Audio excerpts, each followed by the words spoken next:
Halo generasi kreatif, apa kabar? Saya Danar Indra, senang sekali saya bisa ketemu sama kalian semuanya di acara Bicara Startup. Dan hari ini saya kedatangan seorang tamu yaitu Pak Tisar Firmansyah dari Kolibra Venture Capital.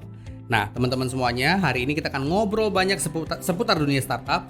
Dan tentunya buat teman-teman semuanya yang pengen bikin startup, ngedevelop startup, harus nonton tayangan ini. Nah, tapi sebelum kita mulai ngobrol-ngobrol, jangan lupa subscribe dan juga nyalakan tombol notifikasinya supaya teman-teman semuanya nggak ketinggalan share-share menarik dari SMK Studio.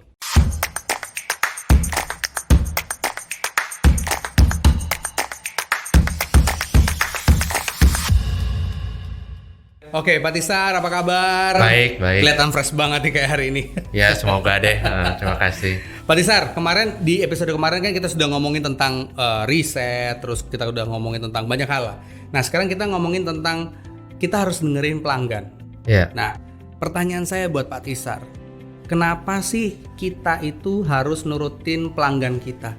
Karena kalau dari sisi venture capital ya, kalau terutama dari Kolibra Capital, kita kalau melihat sebuah perusahaan untuk diinvestasikan, kita mau lihat traction dari market. Maksudnya produk ini diterima oleh market atau tidak. Itu kelihatan dari mana? Itu kelihatan dari revenue. Jadi kalau mereka sudah ada revenue, berarti ada pelanggan yang mau beli produknya. Retain lah istilahnya. Iya, betul. Ada juga kan banyak yang company yang bagi-bagi produk secara gratis. Pokoknya selama 1 bulan pertama mereka gratis, 100% gratis. Nah, kalau untuk seperti itu kita belum bisa analisa sebagai company yang produknya memang disukai oleh masyarakat karena gratis. Kalau gratis orang dikasih juga mau diambil aja. Ya mau nggak mau ya kan dikasih kan. Betul. Gitu. Okay. Tapi apakah mereka mau beli? Belum tentu kan? Iya. Apakah mereka mau pakai? Belum tentu. Kita banyak dikasih selebaran gratis langsung buang tempat sampah. Ya kan, apapun yang gratis kita nggak bakal hargai. Nah, makanya itu yang tadi kita harus dengar dari pelanggan itu karena ya kita mesti tahu mereka maunya beli barang apa. Tapi Pak, ini menarik nih Pak. Kalau misalkan kita beli gratis, buat sisi kita kan sebenarnya itu kayak tes market lah istilahnya. Nah, kalau seperti itu nggak apa-apa kan Pak? Gini, beda ya kalau misalnya gratis sama sampel itu beda ya. Ya. Jadi kalau misalnya sampel itu kan jelas ya product positioningnya di masyarakat. Kalau ini hanyalah sampel. Mungkin cara quantity jauh lebih kecil dibandingin produk yang dijual. Boleh pakai di tempat tapi nggak boleh bawa pulang atau bagaimana itu beda. Oke. Beda ya teman-teman ya, beda loh. Sampel sama gratisan beda loh. Jadi itu lebih ke product experience-nya dari customer-nya kan. Jadi customer bisa merasakan produknya bagaimana memakainya, tapi itu bukan barang gratisan. Dia bisa langsung mencoba, tapi dia kalau mau beli harus beli, tetap mesti bayar. Beda gitu loh. Oke, experience-nya beda gitu. Iya. Oke, Pak Tisar, ini ada yang saya mau garis bawahi. Tadi Pak Tisar sempat ngobrol, sempat sharing bahwa produk gratisan dan produk sampel itu berbeda. Ya, teman-teman, beda loh ya. Kalau gratisan itu kan disebar-sebar ya kan istilahnya. Tapi kalau yang sampel itu objektifnya jelas, di mana dia pengen dapat experience. Nah, sekarang kenapa kita harus bangun kepercayaan dari sebuah produk, Pak? Dari apa yang kita bangun ini produk ini gitu. Tadi misalnya kan di awal kenapa kita mesti dengerin customer ya? Ya karena memang di situ kita tahu mereka mau belinya apa. Tapi juga di kedua next stepnya kalau mereka sudah mau beli itu kan berarti mereka harus percaya dulu dengan barangnya. Karena itu branding itu kan penting ya. Kenapa orang beli merek A tapi nggak beli merek B padahal barangnya sama? Karena mereka ujung-ujungnya percaya dengan merek A. Mereka merasakan experience-nya dengan merek A bisa lebih nyaman atau lebih menjawab solusi yang dia memberikan solusi dari problem yang dia miliki gitu ya. Nah ini sama dengan kepercayaan. Jadi kalau mereka tidak percaya nggak bakal beli. Kalau mereka sudah beli dan tapi tidak percaya juga, mereka akan memberikan feedback yang jelek dan akhirnya mempengaruhi kita punya pemasaran. dan mereka juga nggak bakal menjadi agen-agen penjualan dari produk-produknya tersebut. Ya, which is akan istilahnya ya akan refer lah istilahnya. Iya, karena kalau dari sisi venture capital lagi, biasanya yang kita lihat itu adalah customer acquisition cost. Ya, customer acquisition cost itu kan adalah biaya yang dikeluarkan perusahaan untuk mendapatkan satu klien. Nah, kalau misalnya customer itu perusahaan itu kehilangan percayaan dari customernya, itu ya acquisition cost akan bertambah.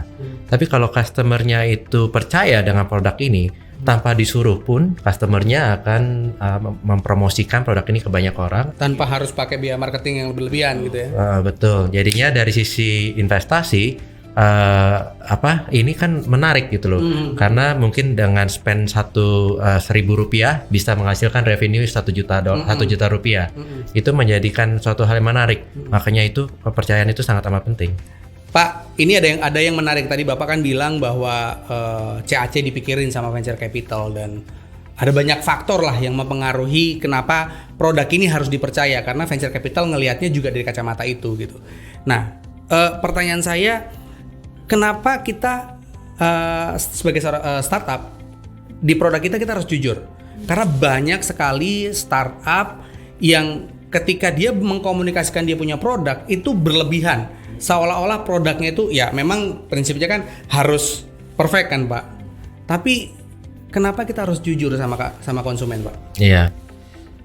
Kalau iklan mungkin beda kali ya dengan jujur ya. Karena kan iklan selalu bilang, oh ini the best products, itu wajar ya kan. Ini produk nomor 1 ya, itu wajar. Apakah benar nomor 1 ya kan belum tahu ya. Tapi yang penting kan kita pengen membuat kepercayaan di bidang dari customer sendiri kalau ini memang produk unggulan. Nomor 1-nya nomor 1 yang di mana gitu. Terserah kita ya mau gimana ya. Nah tapi sekali lagi tadi yang bahas di masalah CAC gitu ya, customer acquisition. Untuk kita itu untuk diterima, produk kita untuk diterima oleh customer itu susah. Mereka biasanya juga memberikan kesempatan sekali aja. Apalagi mereka sudah keluar uang, ya kan, mereka sudah keluar uang, keluar effort untuk membeli barang Anda gitu, untuk membeli meluangkan waktunya untuk mencoba, dan apapun itu ternyata dikecewakan.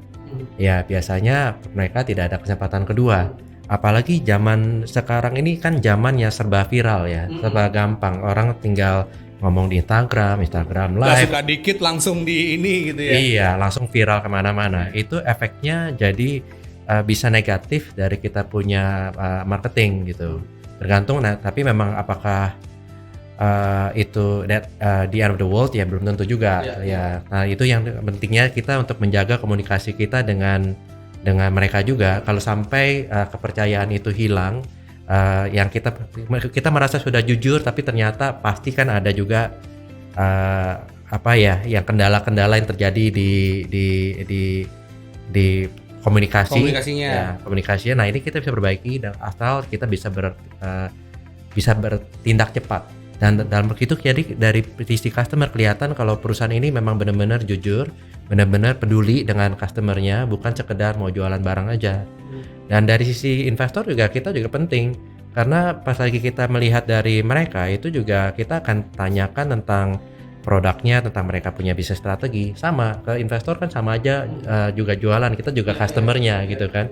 Nanti kita pasti akan suatu saat akan melakukan due diligence, kita akan melakukan check and recheck. Oh gitu ya. Ya, kita juga mungkin beli barangnya, kita akan coba servisnya. Jadi kan apa yang kita pengen dan mendapatkan experience yang sama seperti yang benar-benar kalian mau jual gitu loh. Nah, itu penting. Oke, jadi teman-teman semuanya ya, experience lo sama experience venture capital itu sama. Dan teman-teman semuanya jangan lupa bahwa venture capital itu counting setiap marketing strategi, setiap marketing communication yang teman-teman bangun. Jadi Pak Tisar tadi bilang jujur ya, jujur. Nah Pak, satu lagi pertanyaan, ini ganggu nih pertanyaan Pak. Sebatas mana Pak kejujuran kita dalam berkomunikasi untuk sebuah produk? Batas mana ya? Oke, kalau menurut saya sih yang penting tuh kita bisa menyampaikan message kita ke seberang, ke sisi customer. Jadi memang problemnya sebenarnya apa sih yang kita mau solve? Terusnya sebenarnya kita punya solusi apa sih? Solusi apa ya? Ya, solusi apa? Produk kita punya keunggulan apa? Sehingga supaya kalau customer itu terima produk, terima barang kita, terima solusi kita, itu plug and play. Jadi mereka tinggal bisa langsung mengerti dan menggunakan dan bisa menceritakan itu ke orang lain. Jadi sebenarnya kejujuran itu lebih mempermudah si customer untuk mengerti ini solusinya apa sih? Solusinya apa? Solusinya apa sih ya, sehingga dia bisa langsung pakai, langsung puas dan bisa langsung menceritakan experience-nya ini ke teman-temannya. Itu yang lebih penting. Jadi batasannya, nah ini insight.